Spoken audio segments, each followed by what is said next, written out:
Autumn 1940. The free world watched in fear as Hitler's tyranny consumed most of Europe.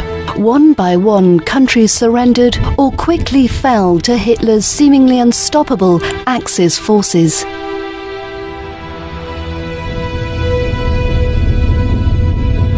Then at 3 a.m. on October 28, 1940, a representative of the Axis forces arrived at the home of Greek Prime Minister Ioannis Metaxas and demanded his surrender, or else his country would face an immediate and brutal military invasion.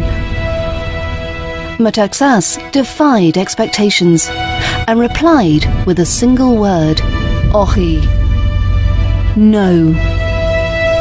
Less than 3 hours later, the Axis forces descended on Greece, expecting it to quickly fall. Και όταν κατά στις 10 η ώρα ξαγνάνησαν 9 αεροπλάνα ιταλικά, τότε καταλάβαμε και βομβάρισαν τον Πειραιά, το λιμάνι του Πειραιά, και τότε καταλάβαμε ότι κάτι γίνεται. Και αμέσως να πούμε, διαδόθηκε τότε να πούμε ότι γίνεται πόλεμο. The Axis invasion was as brutal as it was sudden. The Hellenic army was heavily outnumbered and outgunned, but rather than falling back to a defensive position, the Greeks shocked the world by launching a counterattack. Despite their superior arms and numbers, the Axis forces were forced to retreat. The Greeks maintained their pursuits, chasing the invading forces back to Albania. By mid-December, just 6 weeks after the invasion had begun, the Hellenic army would occupy nearly a quarter of Albania, immobilizing over 500,000 Axis troops.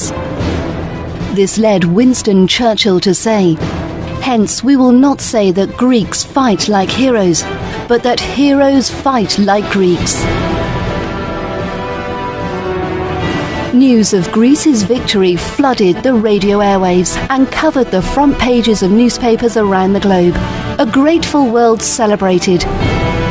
No one expected such a small nation to stop the seemingly unstoppable Axis forces.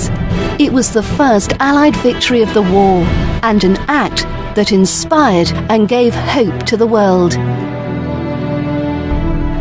Συνοδούσε, τρέχαν, αγκάλιαζε ζωγιστανού, οι καμπάνες σε βοήθησαν. Και στο σπίτι μου απέναντι ήταν μια εκκλησία, ήταν η καμπάνα. Στο άλλο χωριό που ήταν εκκλησίες και καμπάνες χτυπούσαν συνεχώς και φωνιάζανε «Ελευθερωθήκαμε, ελευθερωθήκαμε, ελευθερωθήκαμε». President Franklin Roosevelt said of Greece's actions, "When the entire world had lost all hope, the Greek people dared to question the invincibility of the German monster, raising against it the proud spirit of freedom." Greece forced Hitler to change his timeline and set back the attack on Russia by 2 or more months. This allowed Russia crucial time to recover from earlier losses. Russia's Field Marshal said, "The Greek people delayed the German divisions during the time they could bring us to our knees." As well, Greece forced Hitler into the debilitating Russian winter, which marked the beginning of his end. British Prime Minister Winston Churchill said, "If there had not been the virtue and courage of the Greeks, we do not know which the outcome of World War II would have been." Because Greece was the first to stop the Axis forces and restore world hope, and because Greece's delay of Hitler inflicted a wound that would become fatal, this was one of the most courageous and consequential David versus Goliath victories for freedom and democracy in the modern world. The great legacy of the Greek people is carried on today by those modern-day Davids among us, who in the spirit of OXI Day continue the fight for freedom and democracy around the world.